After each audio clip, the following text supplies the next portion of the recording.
संस्थापकाय च धर्मस्य सर्वधर्मस्वरूपिणे अवतार वरिष्ठाय रामकृष्णाय ते नमः।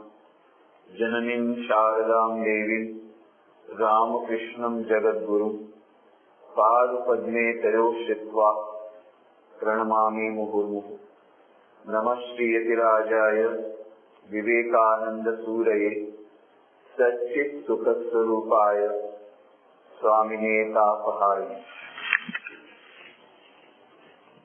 परम पूज्य स्वामी निखिलात्मानंद जी महाराज, आदरणीय ब्रह्मचारी महाराज, अन्य सन्यासी वृंद, उपस्थित महानुभावों, माताओं, बहनों एवं भाइयों, आज का विषय रखा गया है श्री रामकृष्ण विवेकानंद भावधारा की अपूर्वता। तो पहले तो हम समझे कि ये रामकृष्ण विवेकानंद भावधारा क्या है, और उसके लिए पहले में समझना पड़ेगा श्री रामकृष्ण की अपूर्वता को। एक बार सुप्रसिद्ध नाटककार कवि गिरीश चंद्र घोष,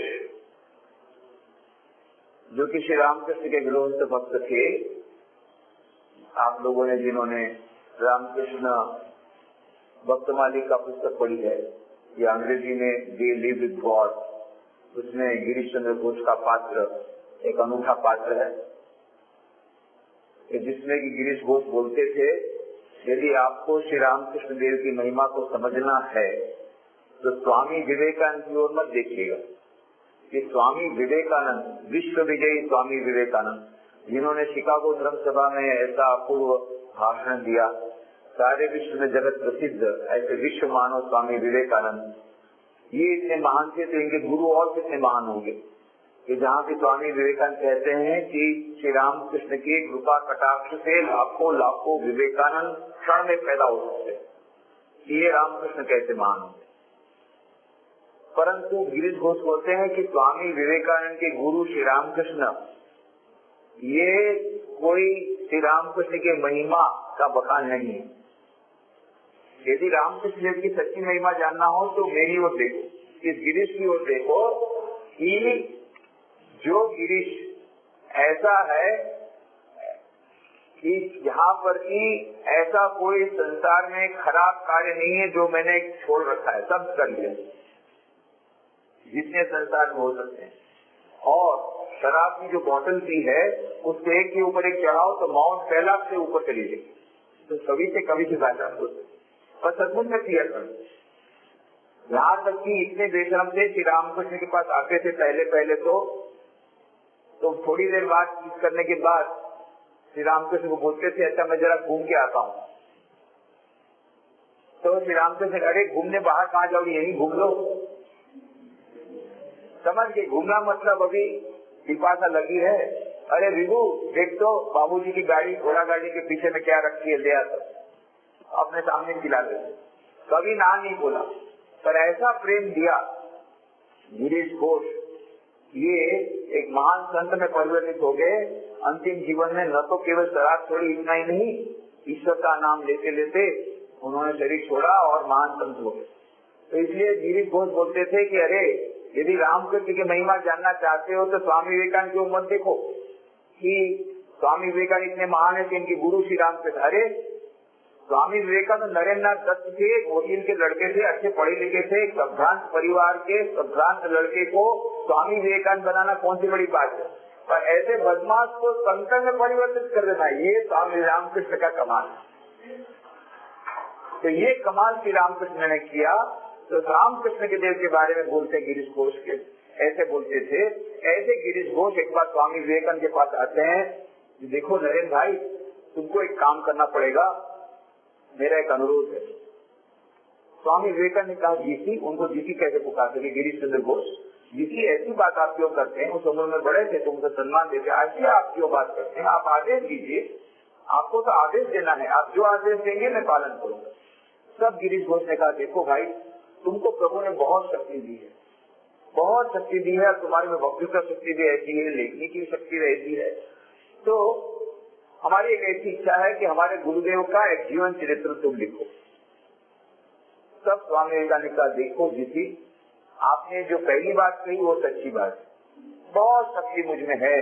कभी कभी ईश्वर की कृपा से ऐसी शक्ति मन में पाता हूँ कि लगता है कि मैं सारी पृथ्वी को गेंद के समान हाथ में लेकर के छोड़ के फेंक सकता हूँ।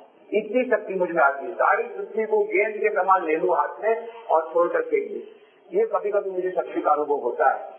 और ये दूसरी बात जो कही वो सच नहीं है। गुरुदेव की जीवनी लिखने की आप बात करते हैं, अरे गुरुदेव को मैं समझा कितना हूँ, मैंने क्या समझा है। हमारे गुरुदेव ये तो कितने महान, उनकी महिमा इतनी महान।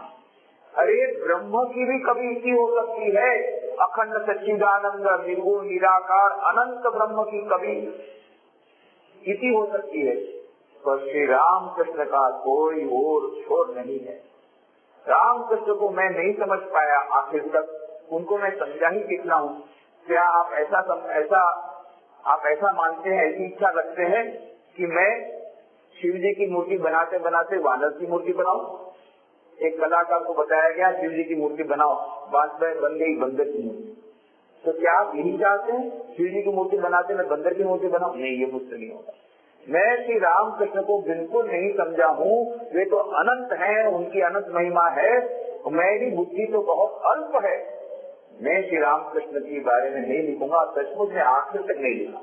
बहुत बाद में उनके अन्य गुरु भाई स्वामी शारदानंद जी ने श्री राम कृष्ण लीला प्रसंग पुस्तक लिखी और बाद में से श्री राम की लीलामृत पुस्तक भी प्रकट हुई। अन्य लोगों ने उस पर पुस्तकें लिखी, बहुत सुंदर जीवन चरित्र लिखे, परंतु स्वामी विवेकानंद जीवन से आखिर तक नहीं। परंतु उन्होंने 3 बातें कही।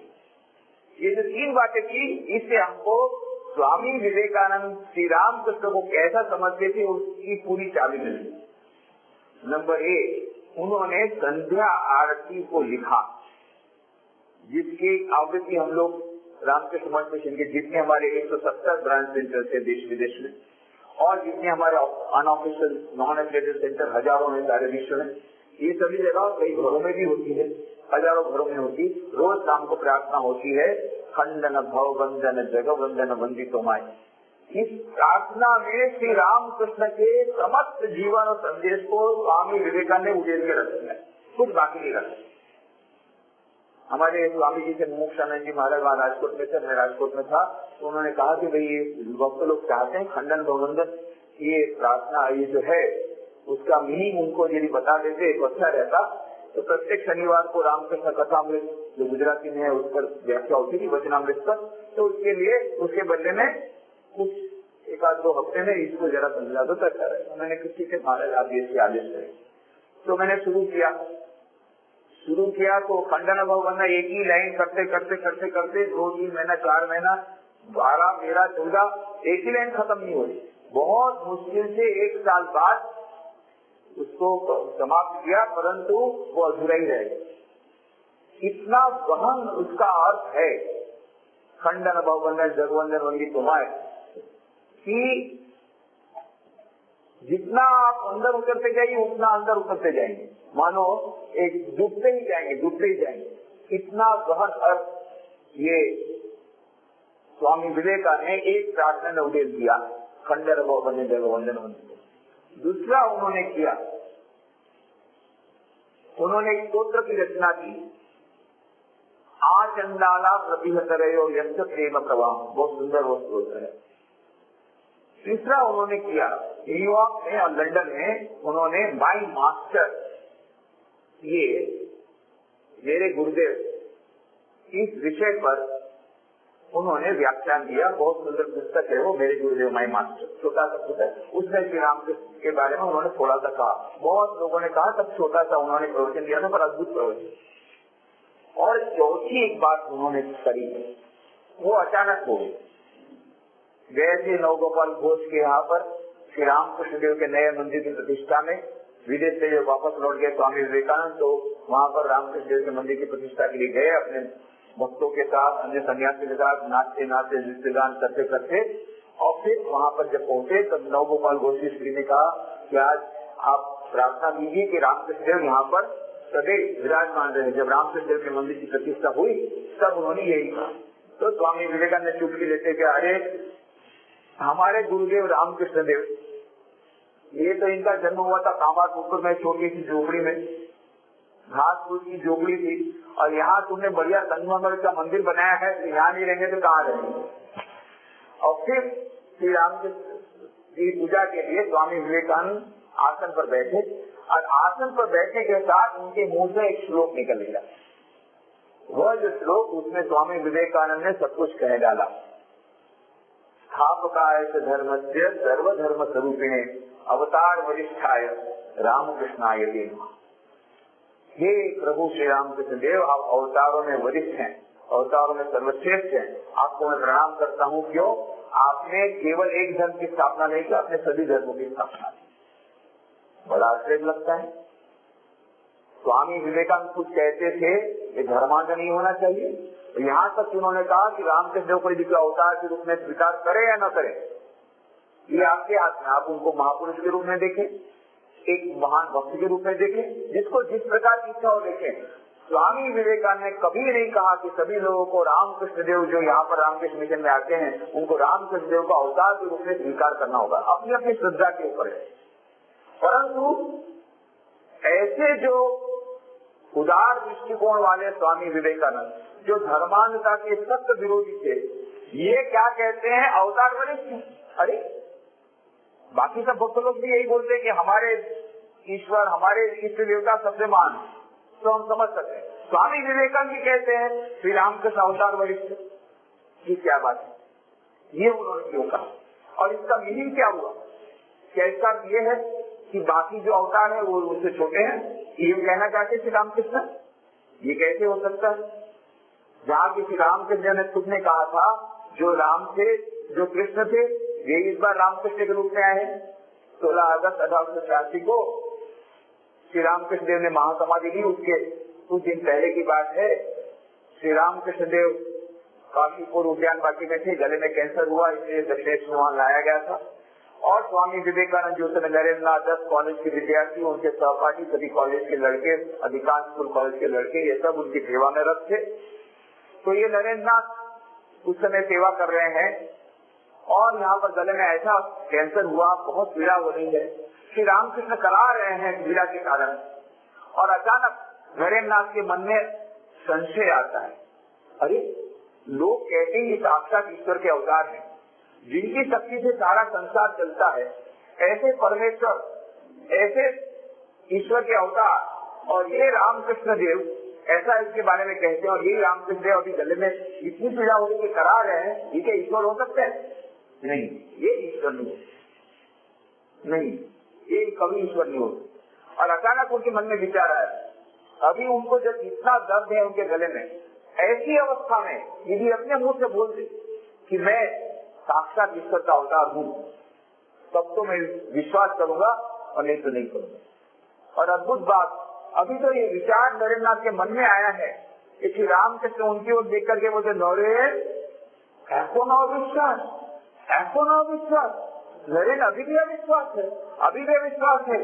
अरे जो राम थे, जो कृष्ण थे, यही एक बार रामकृष्ण के रूप में आए हैं, तो तेरे वेदांत के मत से नहीं, वेदांत के मत से तो हम सभी ब्रह्म हैं, ऐसे नहीं। पर सचमुच में जैसे आदि शंकराचार्य ने कहा, गीता में जब कहा है, उनके श्लोक की व्याख्या करते जाता इव, उन्होंने लीला की, मानो को उनका साक्षात जन्म हुआ, और वह भगवान श्री कृष्ण ने गीता में जो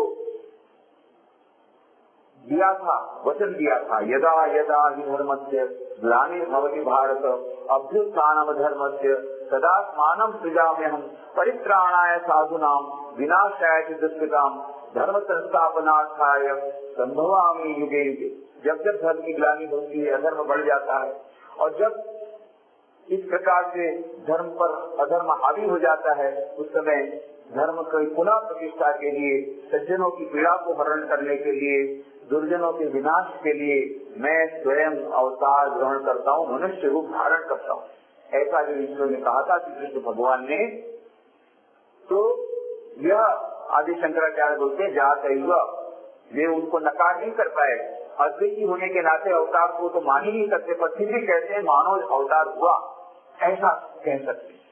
परंतु श्री रामकृष्ण यहाँ पर एकदम स्पष्ट स्वर में कहते हैं, तेरे वेदांत के मत चले, जो राम थे, जो कृष्ण थे, सचमुच में एक बार रामकृष्ण के रूप में आए हैं। तब नरेंद्रनाथ ने श्री रामकृष्ण के चरण पकड़ लिए, प्रभु मुझे क्षमा करो, अब मैं कभी अविश्वास नहीं करूंगा, मेरा मन बड़ा भागी है, बहुत बदमाश है, बार बार आपके ऊपर संदेह करता है। इसके पहले भी हमने सिखा, श्री रामकृष्ण का जीवन चरित्र पढ़िए, स्वामी विवेकानंद का जीवन चरित्र पढ़िए, कितनी बार श्री रामकृष्ण की परीक्षा ली, कितने प्रकार कसौटी ली, फिर भी आखिरी में आकर के यह बाद में जाकर के उनका वो संदेह दूर हुआ। तब जाकर के उन्होंने ये श्लोक लिखा, तापकाय धर्म से सर्वधर्म स्वरूपे अवतार वरिष्ठाय राम रामकृष्णाय नमः। तो जो राम थे, जो कृष्ण थे, यही रामकृष्ण के रूप में आए। तो फिर रामकृष्ण कैसे बड़े हुए, राम कैसे छोटे हुए, कृष्ण कैसे छोटे? नहीं, कोई छोटा नहीं, कोई बड़ा नहीं। इसका कहने का मतलब क्या है? रामकृष्ण मठ मिशन के 10वें परमाध्यक्ष पूज्य स्वामी गिरीश्वरानंद जी महाराज के सामने ये समस्या रखी गई। ये बड़ी असमंजस की बात है। इधर तो श्री रामकृष्ण के बारे में कहता अवतार वरिष्ठ, इधर कहते जो राम थे, जो कृष्ण थे, वही रामकृष्ण। तो फिर इसमें छोटे बड़े की बात कहाँ से आई? तब पूज्य महाराज ने कहा कि देखो, बात ऐसी है कि अवतारों में छोटा बड़ा कोई नहीं होता, परंतु बात ये है कि एक ही अभिनेता, आपने देखा होगा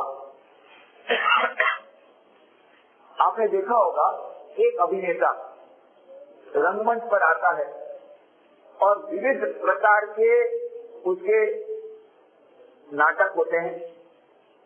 कई फिल्मों में एक हीरो काम करता है, तो हमने कहा कि इस फिल्म में तो इस हीरो ने बहुत अच्छा काम किया, इस फिल्म में भी इस हीरो ने बहुत अच्छा काम किया, पर इस फिल्म में he was it is best, इस फिल्म में उसने जो रोल किया वो सर्वश्रेष्ठ रोल था। उसी प्रकार से यही ईश्वर आए राम के रूप में धनुष बाण लेकर के, और यही लीला करते हैं, मनुष्य लीला करके अलग फॉर्म में आते हैं, और सुदर्शन चक्र लेकर के कृष्ण के रूप में आए। एक ही ईश्वर, वेश परिवर्तन करके आ रहे हैं, ड्रामा डिफरेंट है पर मनुष्य एक ही। वही अभिनेता राम बने, वही अभिनेता फिर कृष्ण बने, और वही अभिनेता हमारे इस युग में राम कृष्ण के रूप में आए। इस बार जो एक्टिंग की, he was at his best, एकदम सर्वश्रेष्ठ उन्होंने रोल किया, he was at his best. और एक ऐसी भी फिल्म तो होती है, एक ऐसा भी नाटक होता है कि एक पर्टिकुलर कोई अभिनेता ने इसके पूर्व जितनी अच्छी फिल्मों में काम किया, वो सबका थोड़ा थोड़ा ट्रेलर बताते। तो श्री रामकृष्ण ने इस बार जब अपना रोल किया, he was at his best, उतना ही नहीं, उन्होंने क्या किया, इसके पूर्व में उन्होंने जितनी लीलाएं की थी सबका थोड़ा पुनरावृत्ति किया।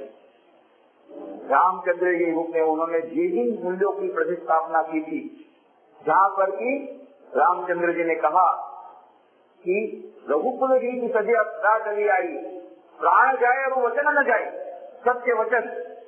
इसीलिए श्री रामकृष्ण के जीवन में सत्य वचन, वो भी कहते हैं सत्य कलयुग की तपस्या। और किस प्रकार से उन्होंने जन्म लिया, इसकी बात पर मैं आता हूँ। उसके पहले कृष्ण भगवान, ये जो समन्वय की बात कही गीता में, श्री रामकृष्ण ने वही किया। तो राम ने जो लीला की उसका पुनरावर्तन किया, कृष्ण ने जो लीला की वो पुनरावर्तन किया। चैतन्य महाप्रभु एकदम भगवान का नाम लेकर के मस्ती में नृत्य करते हैं, श्री रामकृष्ण मस्ती में नृत्य करते हैं। भगवान बुद्ध त्याग की प्रतिमूर्ति, श्री रामकृष्ण अद्भुत त्याग की मान लो पराकाष्ठा, त्यागियों के बादशाह स्वामी विवेकानंद, त्यागियों के सम्राट।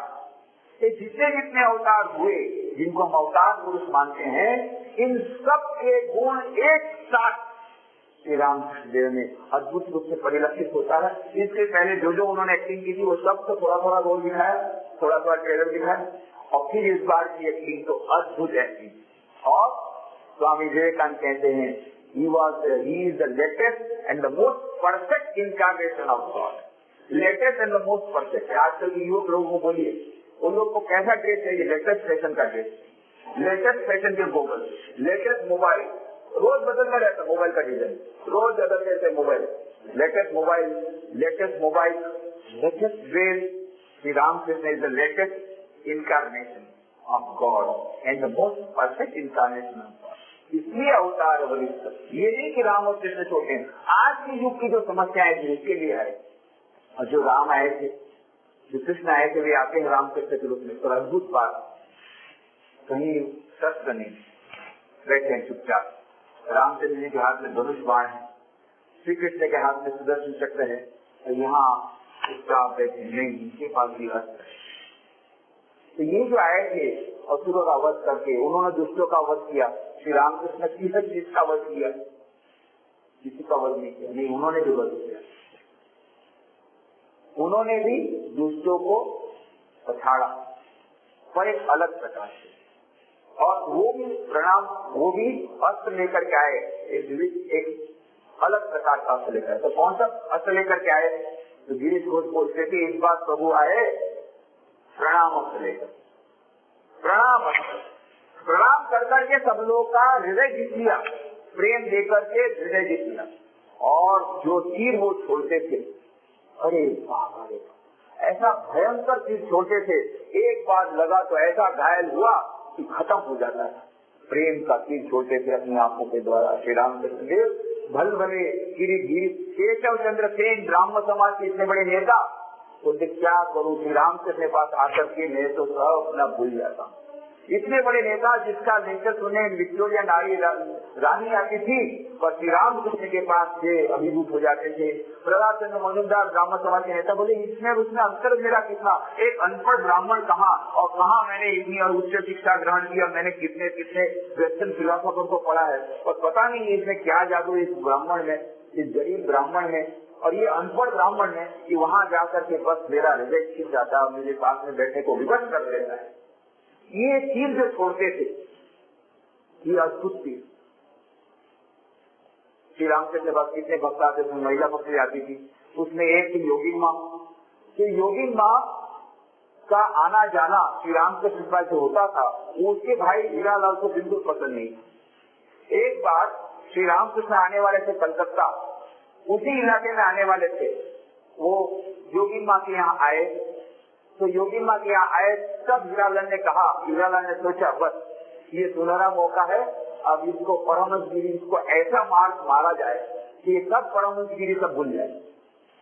तो उसने फिर संपर्क किया उसी इलाके का बहुत बड़ा कुख्यात एक गुंडा था, मनमत गुंडा उसका नाम था, मनमत गुंडे को उन्होंने संपर्क किया। देखो भाई बहुत बड़ा काम आज पड़ा है। बोले बोलो अभी करता हूँ।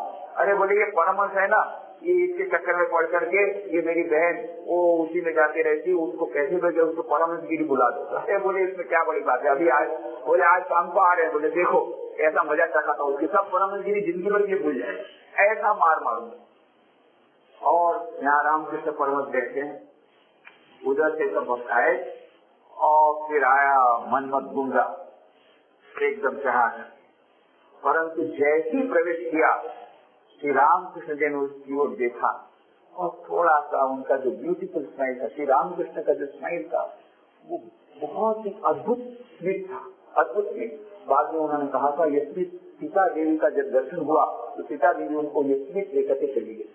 तो ये अद्भुत स्वीट स्माइल उनका जो था, वो श्री रामकृष्ण ने वो स्वीट स्माइल दिया और अपनी आंखों से प्रेम का वो तीर छोड़ा।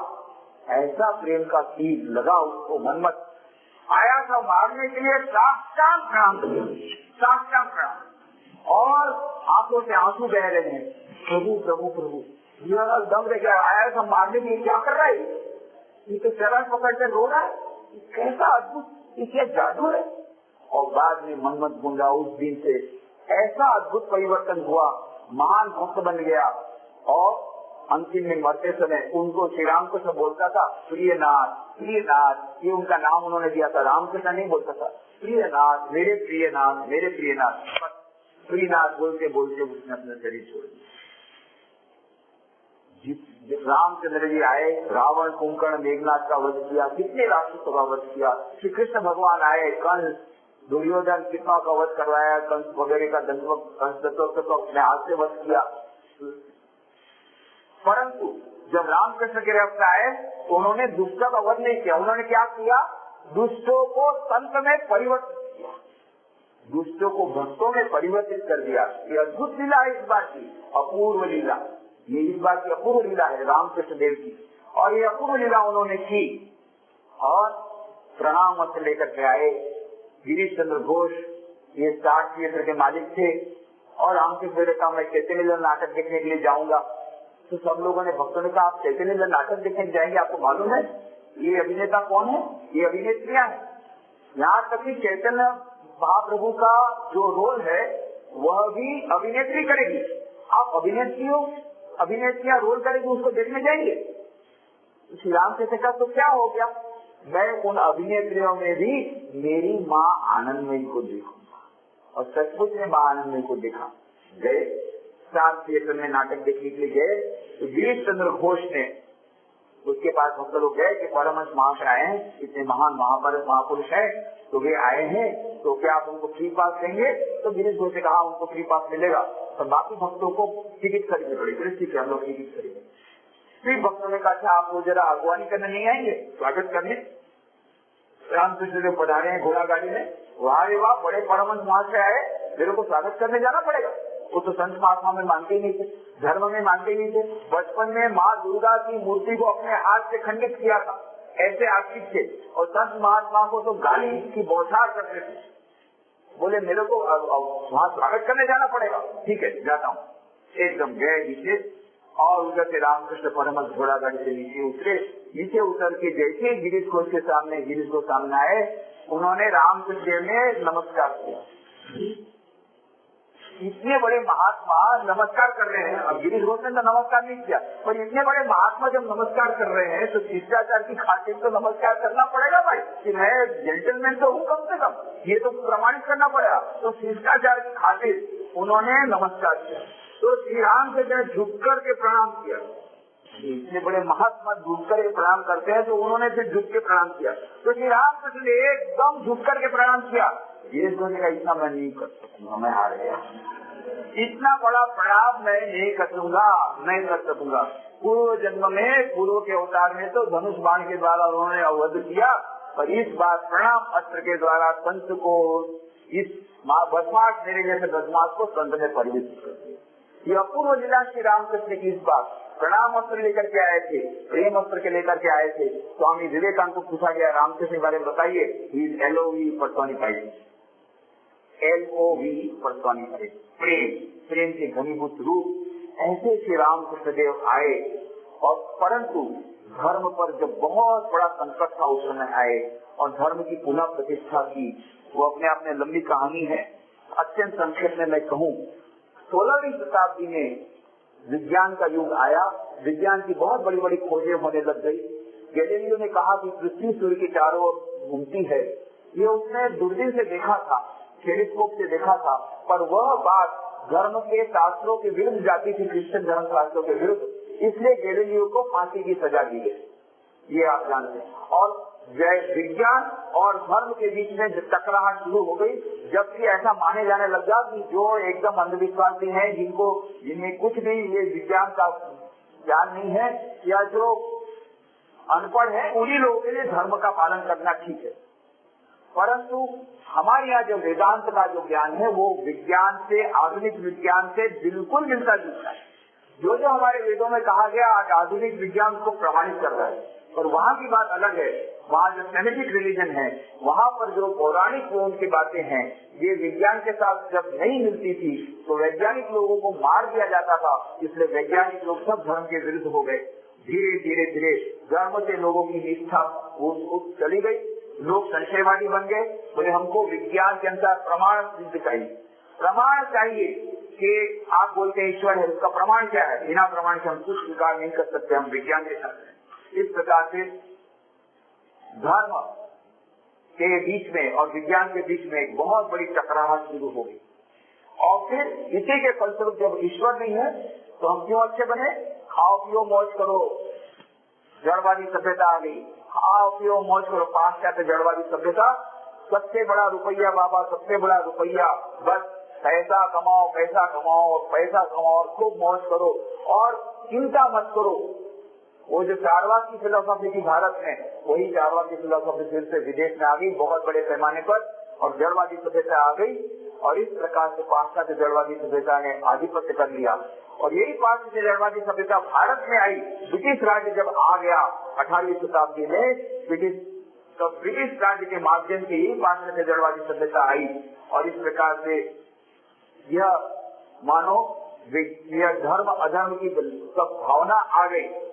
और उस समय लॉर्ड मैकॉले जो ब्रिटिश गवर्नमेंट में थे, उन्होंने 1835 में ब्रिटिश पार्लियामेंट में यह प्रस्ताव रखा कि हम लोग भारत पर राज्य नहीं कर पाएंगे जब तक भारत की जो मूल प्राण केंद्र है वो है धर्म। वहाँ पर धर्म, यहाँ तक कि गरीब से गरीब आदमी भी, गांव का आदमी भी इतना धार्मिक और इतना आध्यात्मिक और इतना ईमानदार है कि उनके पास हम लोग का कुछ नहीं चलेगा जब तक उनके धर्म को नेस्त नाबूद नहीं किया जाएगा, धर्म के प्रति उनकी निष्ठा नेस्त नाबूद नहीं कर देंगे, तब तक हम ब्रिटिश लोग वहाँ पर राज्य नहीं कर पाएंगे। और इसीलिए 1835 में उन्होंने प्रस्ताव रखा कि 1836 से एक नई एजुकेशन पॉलिसी बनाई जाए जिसमें जितने लोग हमारे अंग्रेजी की शिक्षा में दाखिल होंगे उन लोग को इस प्रकार की शिक्षा दी जाएगी ताकि हमारे हिंदू धर्म के प्रति उनको घृणा की भावना पैदा हो, हिंदू धर्म के देवी देवताओं के प्रति उनमें घृणा का भाव पैदा।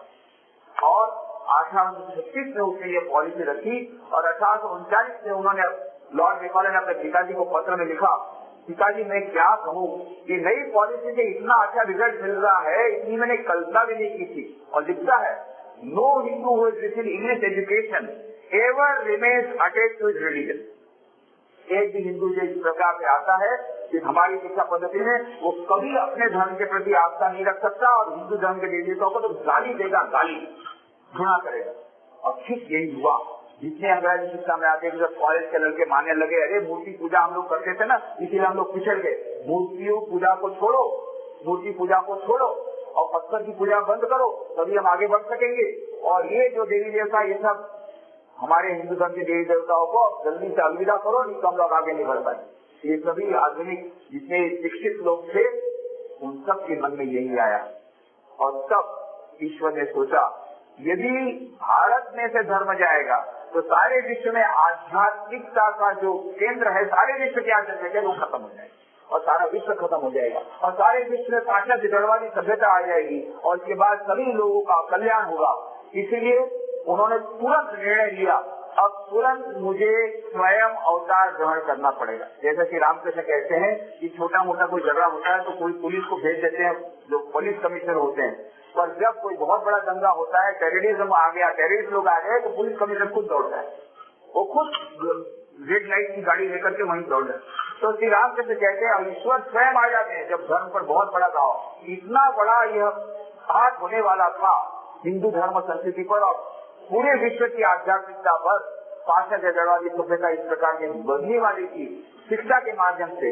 तो तुरंत ईश्वर ने सोचा कि मुझे अवतार लेना पड़ेगा और विष्णु भगवान ने लक्ष्मी जी को कहा कि मैं जा रहा हूँ जल्दी से। तो क्या हो गया प्रभु? अरे बोले अर्जेंट एकदम कॉल है, अभी ये धर्म पर इतना कुठाराघात होने वाला है, तुरंत 1836 में ही मुझे जाकर के ग्रहण करना पड़ेगा। बोले मैं भी आपके साथ ही जाती हूँ। बोले तुमको भी आना पड़ेगा पर तुम तैयारी करो, जो हम लोग को जो रोल करना है बहुत कठिन रोल है, पहले प्रैक्टिस करना पड़ेगा। तुमको जो रोल है मेरे जाने के महासमाधि के बाद 34 वर्षों तक तुमको रोल करने का है, इसलिए तुम अभी पूरा रोल जो करने का उसको प्रैक्टिस करो। बोले ठीक है मैं प्रैक्टिस करूँ। तो 20 साल उनको प्रैक्टिस में लगा और इधर वो बोले कि अभी इसमें मेहनत अकेले से नहीं होगा क्योंकि इतने सारे राक्षस हैं। कितने राक्षस हैं? संशय राक्षस, फिर पाश्चात्य जड़वादी सभ्यता रूपी राक्षस, फिर और दूसरा एक राक्षस है धर्मांधता रूपी राक्षस। कितने सारे राक्षसों का वध करना है तो मैं अकेले नहीं जाऊंगा। तो उन्होंने SMS भेजा शिव जी को, शिव जी आपको भी साथ में आना पड़ेगा। अब शिव जी पे धर्मांधी में से कौन है SMS ग्रहण कर, तब जाकर के शिव जी का एक रूप था वहाँ पर, वो 70 की लोगों में पड़े थे, वहाँ पर जाकर के बच्चे का रूप धारण किया कि मैं जा रहा हूँ तुमको आना पड़ेगा। उन्होंने क्या करना, आता हूँ, थोड़ा टाइम लगेगा, थोड़ा टाइम लगेगा, मुझे भी थोड़ा प्रैक्टिस करना पड़ेगा, आता हूँ। और फिर श्री राम से सचमुच से देखा कि विश्वनाथ जो महादेव का मंदिर है बनारस में, वीरेश्वर शिव जी उसी के रूप है, ये वहाँ बनारस से कलकत्ता तक एक ज्योति आई और सिमुला कला जो एरिया था उसमें विश्वनाथ दत्त के यहाँ ये विश्वनाथ की ज्योति समा गई और वहाँ पर उनके यहाँ शिशु उसने जन्म लिया। और इस बार इतना बड़ा संकट था धर्म पर श्री रामकृष्ण भगवान अकेले नहीं आए, उन्होंने अपने आप को 3 भागों में विभक्त किया। पहले आए थे शक्ति के साथ, उसमें शक्ति का कोई रोल नहीं था, इस बार 3 का रोल उन्होंने किया। वे स्वयं आए रामकृष्ण के रूप में और 1836 में जन्म लिया, बिल्कुल देरी नहीं की। 1836 में जैसे लॉर्ड मैकॉले ने ये शिक्षा पद्धति दाखिल की, तुरंत उन्होंने कहा तुरंत लेना है रोल। अब इन लोगों को टाइम लगेगा, बाद में आएंगे, 55 लोग बाद में आना।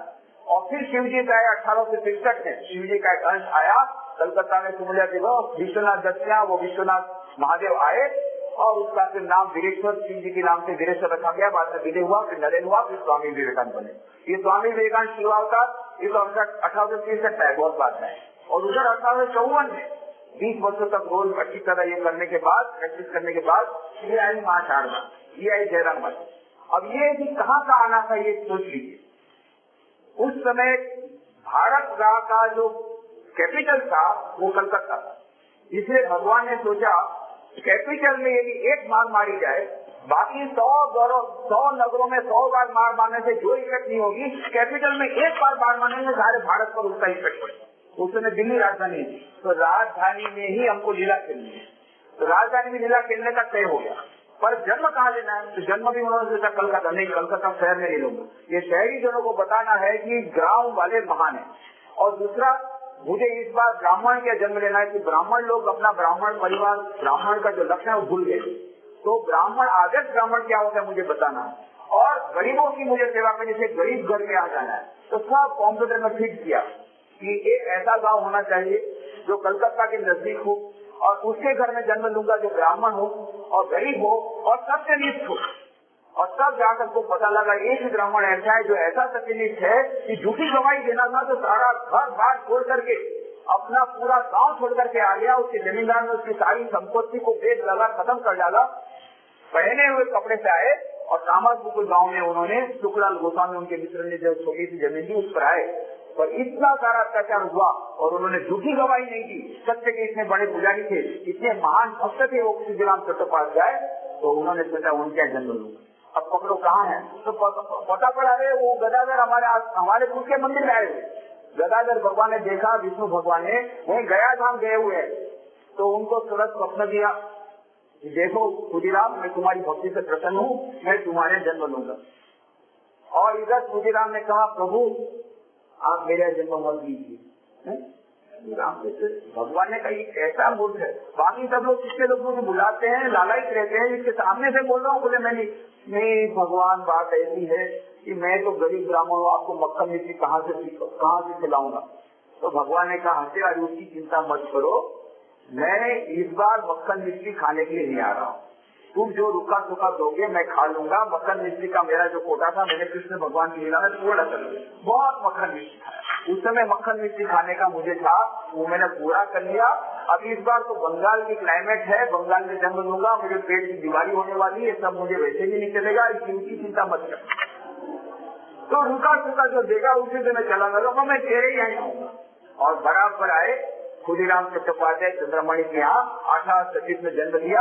उधर माँ शारदा देवी को बोल दिया था तुम जाओ कैसा रोल करना, वो सब सिखा दिया था। और इतना परफेक्ट रोल किया जो श्री रामकृष्ण देव ने सोचा था वो रोल हुआ।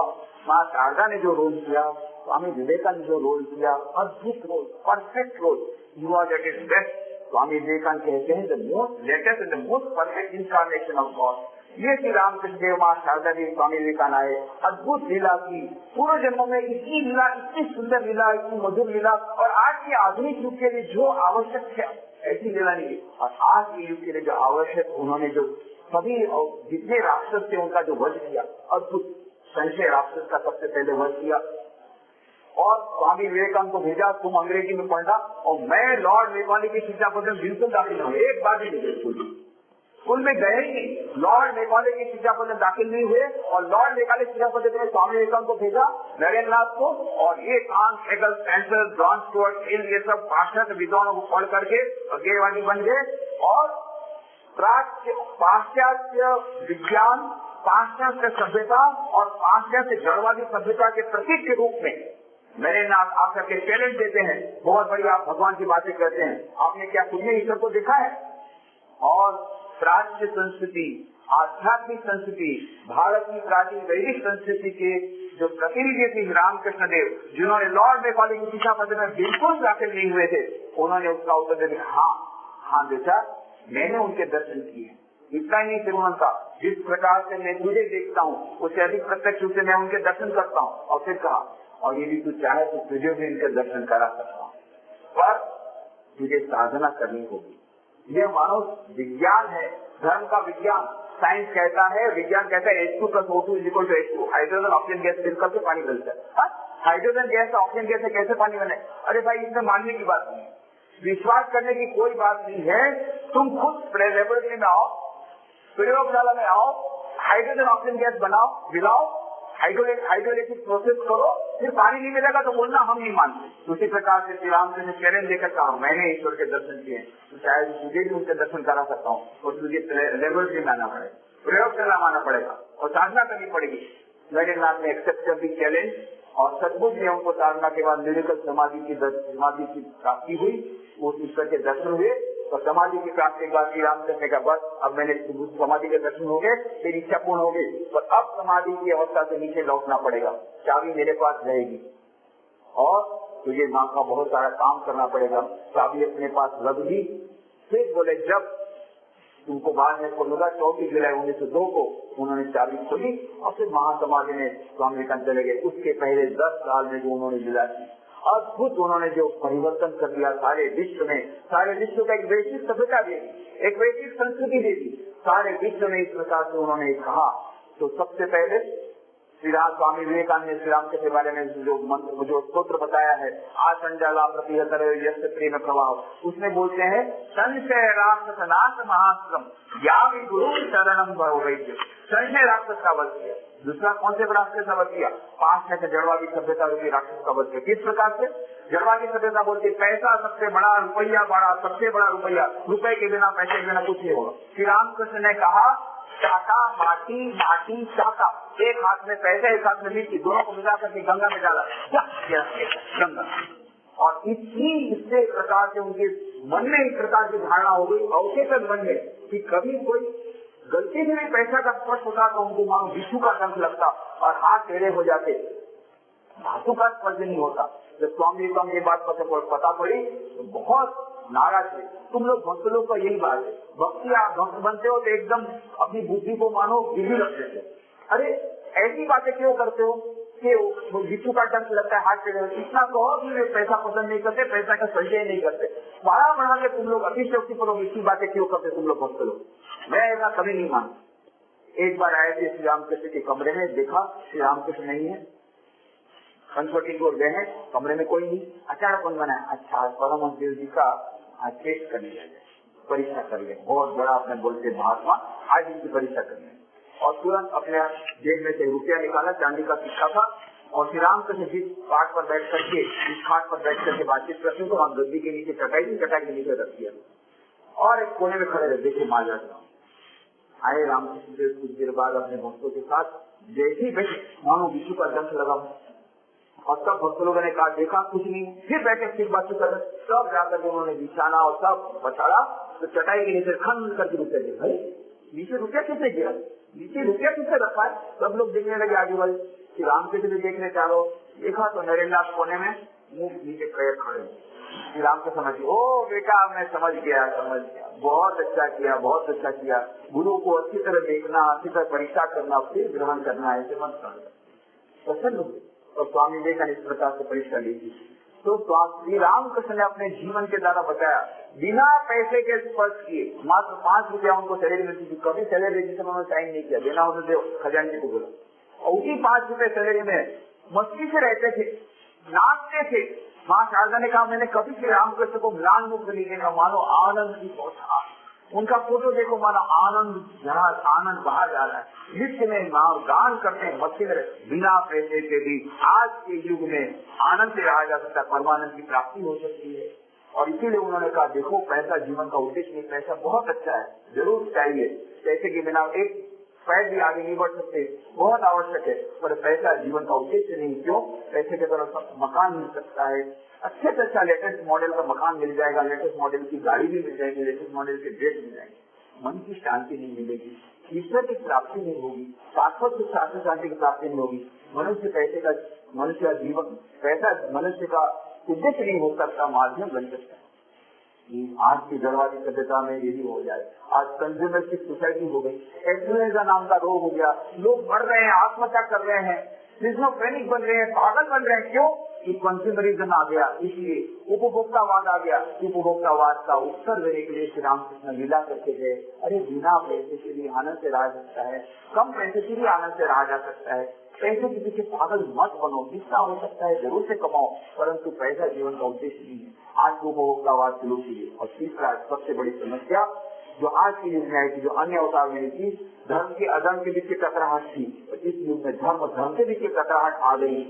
हिंदू धर्म, मुस्लिम धर्म, ईसाई धर्म, क्रिश्चियन लोग बोलेंगे सारे विश्व में सभी लोग जब क्रिश्चियन बन जाएंगे तो सारे विश्व में शांति आ जाएगी। और इस्लाम बोलते हैं सभी लोग हम मुस्लिम बना देंगे तो सारे विश्व में शांति आ जाएगी। एकमात्र उद्देश्य है। इसी प्रकार से सब इस्लाम बोलते हैं हमारा धर्म महान है, और क्रिश्चियन बोलते हैं हमारा धर्म महान है। Clash of Civilization and Remaking of the World Order, Samuel C Huntington की नई पुस्तक है The Clash of Civilization and the Remaking of the World Order। उसमें कहते हैं कि हमारे पिछले 50 साल में जितने युद्ध हुए, ये देशों के बीच की युद्ध थे, ये सभ्यता के बीच की टकराहट थी, और इस्लाम और ईसाई धर्म के बीच की टकराहट, ये उन्होंने प्रमाणित किया। ये धर्म के बीच की टकराहट, उसके लिए उन्होंने श्री रामचंद्र ने क्या किया? हिंदू धर्म के सभी देवी देवताओं की पूजा की, उनकी माँ काली का दर्शन किया, राम का दर्शन किया, कृष्ण भगवान का दर्शन किया। सभी धर्मों के सभी देवी देवता का दर्शन करने का, ईसाई धर्म की साधना की, जीसस क्राइस्ट का दर्शन हुआ, इस्लाम धर्म की साधना की, मोहम्मद पैगम्बर के दर्शन हुए। सभी धर्मों की साधना करने के बाद उन्होंने कहा जो तो मत तो पद, जितने मत उतने पद। और ये आज के युग में क्लॉड एलेंस्टार की पुस्तक है गॉड ऑफ ऑल, उसने कहा आज के युग में ये आवश्यकता की कोई एक व्यक्ति बारी बारी से सभी धर्मों की साधना करके प्रमाणित कर दे कि सभी धर्म एक ही परम सत्य की ओर ले जाते हैं। ये आज के लिए आवश्यक, क्योंकि वो लोग बात ऐसे नहीं मानेंगे। पर उन्होंने कहा कि सौभाग्य से ऐसा व्यक्ति का जन्म हो चुका, उन्होंने ये सब कर दिया, अपने जीवन के माध्यम से बता दिया कि सारे सभी धर्म एक ही परम सत्य की ओर ले जाते, सभी धर्म समान रूप से महान है। परंतु दुर्भाग्य है कि हम उसके बारे में जानते हैं। श्री रामकृष्ण परम is the God of all, ये उन्होंने प्रमाणित किया। ये श्री रामकृष्ण देव ने हमारे सभी धर्मों के समन्वय की जो बात कही, उसी को स्वामी विवेकानंद ने शिकागो धर्म सभा में कहा कि आज तक खून की बदलियां जितनी बनी है धर्म के नाम को किसी और के नाम से नहीं बनी, इसीलिए अब हमें बंद करना पड़ेगा। सभी धर्म समान रूप से महान है, हमें स्वीकार करना पड़ेगा।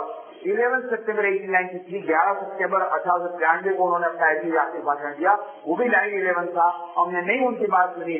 9/11 को फिर से 108 साल बाद वर्ल्ड टावर ब्रेक हुए। अभी और बहुत सारा टेररिस्ट अटैक होगा यदि हम सर्वधर्म समन्वय की भावना को, श्री रामकृष्ण की भावना को नहीं स्वीकार करेंगे। स्वामी विवेकानंद, श्री रामकृष्ण विवेकानंद विचारधारा की अपूर्वता है। आधुनिक युग की जितनी समस्याओं का समाधान मिलता है, नंबर 1 जीवन का उद्देश्य ईश्वर प्राप्ति, जैसा अभी ब्रह्मचारी महाराज ने बताया, आगे शंकराचार्य जो कहते वही बात श्री रामकृष्ण कहते। और वे एक बात और जोड़ देते हैं कि केवल आत्मोन्मोक्षार्थम नहीं, स्वामी विवेकानंद आत्मोन्मोक्षार्थम जगत हिताय है। अभी तक तुम लोगों ने शास्त्रों में अभी तक तुमने सुना था मातृदेवो भव, पितृदेवो भव, आचार्य देवो भव, अतिथि देवो भव। मैं तुम्हें कुछ नए मंत्र देता हूँ। क्या है? दरिद्र देवो भव, रोगी देवो भव, चांडाल देवो भव। रोगी नारायण की, गरीब नारायण की सेवा करते करते आत्म साक्षात्कार करो। जीवन का सब कुछ काम करते करते, जंगल में जाने की जरूरत नहीं, हिमालय में जाने की जरूरत नहीं। श्री रामकृष्ण देव को गुरुदेव ने पूछा तो क्या हमें भगवान की प्राप्ति करने के लिए हम क्या गृहस्थ में रहते हुए क्या हम भगवान की प्राप्ति नहीं कर सकते? हमें संन्यास लेना होगा, हिमालय में जाना होगा, जंगल में जाना पड़ा? नहीं, संसार में रहते ईश्वर की प्राप्ति हो सकती है। एक बात याद रखना, यदि पानी में नाव रहे तो कोई हर्ज नहीं, पर नाव में पानी आएगा तो नाव डूब जाए। तुम संसार में रहो, संसार तुम्हारे मन में न रहे, अनासक्ति पूर्वक संसार करो, बड़े घर की दासी के समान रहो, तो तुमको संसार में रहते ईश्वर की प्राप्ति हो जाएगी। 4 युगों के समन्वय की बात श्री रामकृष्ण ने एक कथामृत वचना में बहुत अद्भुत ग्रंथ है, उसके प्रारंभ में भी कहा। वो ग्रंथ आपको यहाँ मिलेगा, अभी रियायती मूल्य पर है, मुझे जानकर आनंद हुआ। वो ग्रंथ आप अवश्य पढ़िए, रामकृष्ण वचनामृत, अद्भुत ग्रंथ। देश विदेश की विभिन्न भाषाओं में अनुवाद हो गए और लाखों प्रतियों की विदेश के लोग आत्महत्या से बचे उस ग्रंथ को पढ़ कर। ये ग्रंथ हर एक के पास अवश्य होना चाहिए। हमारे अमेरिका में एक प्रोफेसर थे, तो एक हमारे स्वामी जी ने उस प्रोफेसर को जो ग्रंथ प्रदान किया, भेज दी गॉस्पेल ऑफ श्री रामकृष्ण, 2 दिन में उन्होंने ग्रंथ वापस कर दिया।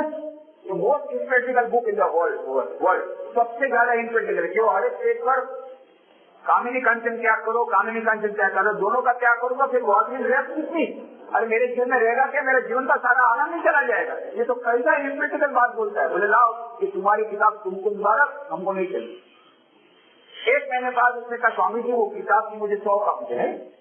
एक कॉपी दिया था, वापस लौटा कि 100 कॉपी थी। नहीं, बोले बीच में एक इंटरनेशनल सेमिनार हुआ था कि सारे विश्व की जितनी समस्याओं के बारे में विचार विमर्श हुआ। बोले कि जितनी समस्याएं हैं, वायलेंस, हिंसा बढ़ रही है, ड्रग एडिक्शन बढ़ रहा है, आत्महत्या बढ़ रही है, लोग पागल हो रहे हैं, इमोरलिटी बढ़ रही है, जेल खाने में बढ़ रहे हैं, प्रिजन अपराधी बढ़ रहे हैं, क्रिमिनल, ये सब के पीछे में 2 ही कारण है, सेक्स एंड मनी। और यही तो बात नाम से कहते हैं दोनों को तुम कंट्रोल करो सब हो जाएगा। अरे बोले ये मोस्ट प्रैक्टिकल बुक है। तो 100 कॉपी मंगवाई। आप लोग एक कॉपी लेके प्रोफेसर को देना, पहले वापस लौटाएंगे फिर 100 कॉपी लेंगे।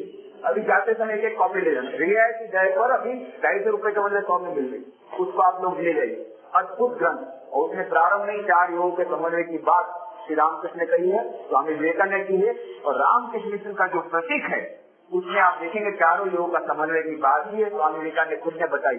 जो कुंडलिनी शक्ति का प्रतीक है सांप, वो है कुंडलिनी शक्ति का प्रतीक, वो है राजयोग, ज्ञान योग। सूर्य ज्ञान योग का प्रतीक है, और जो जल की लहर है वो कल की लहर कर्म योग का प्रतीक है। कमल ये प्रेम का प्रतीक है, प्रेम योग भक्ति योग का प्रतीक है। और बीच में है परमहंस, हंस का प्रतीक है, हंस है, हंस है परमहंस का प्रतीक, माने परमात्मा का प्रतीक। नीचे लिखा है तन्नो हंस प्रचोदया। इस प्रकार से उस परमहंस की परमात्मा की प्राप्ति कैसे? राजयोग, भक्ति योग, ज्ञान योग, कर्म योग, चारों योग के समन्वय से दैनंदिन जीवन में हम जो कुछ काम कर रहे हैं कुछ एक्स्ट्रा नहीं करना है, केवल हमारे मन का केवल एटीट्यूड बदल करके हम दैनिक जीवन में उस परमात्मा की प्राप्ति कर सकते हैं, शाश्वत सुख शाश्वत शांति प्राप्त कर सकते हैं, और दैनंदिन जीवन में भी सुख शांति प्राप्त कर सकते हैं। ऐसी वो अद्भुत रामकृष्ण विवेकानंद महोदय की अपूर्वता है, जिसके लिए सारा विश्व बात जो रहा है। जितना हम लोग उसको ग्रहण करेंगे अपने जीवन में हमारा जीवन धन्य होगा, और उसका प्रचार प्रसार करेंगे हमारा जीवन धन्य होगा। सारे विश्व में शांति स्थापित हो जाएगी, सारे विश्व के लोगों का कल्याण होगा, सारे विश्व का कल्याण हो। इसी भावना से आप सबके भीतर जो दिव्य चेतना विराजमान है उसको प्रणाम करते हुए, श्री रामकृष्ण महासागर स्वामी विवेकानंद के चरणों प्रणाम करते हुए, स्वामी निखिलात्मा जी महाराज के चरणों प्रणाम करते हुए, और भगवान श्री रामकृष्ण देव महासागर स्वामी विवेकानंद के चरणों में प्रार्थना करते हुए कि हम लोगों को वह शक्ति प्रदान करे कि उनकी जो अपूर्व विचारधारा है अपने जीवन में लाते हुए, अपने जीवन में उसको प्रमाणित करते हुए, अपने जीवन में उसका पालन करते करते हम उनके यंत्र स्वरूप बन सके। ऐसी प्रार्थना शुभकामनाओं के साथ मैं आपसे विदाई लेता हूँ। धन्यवाद।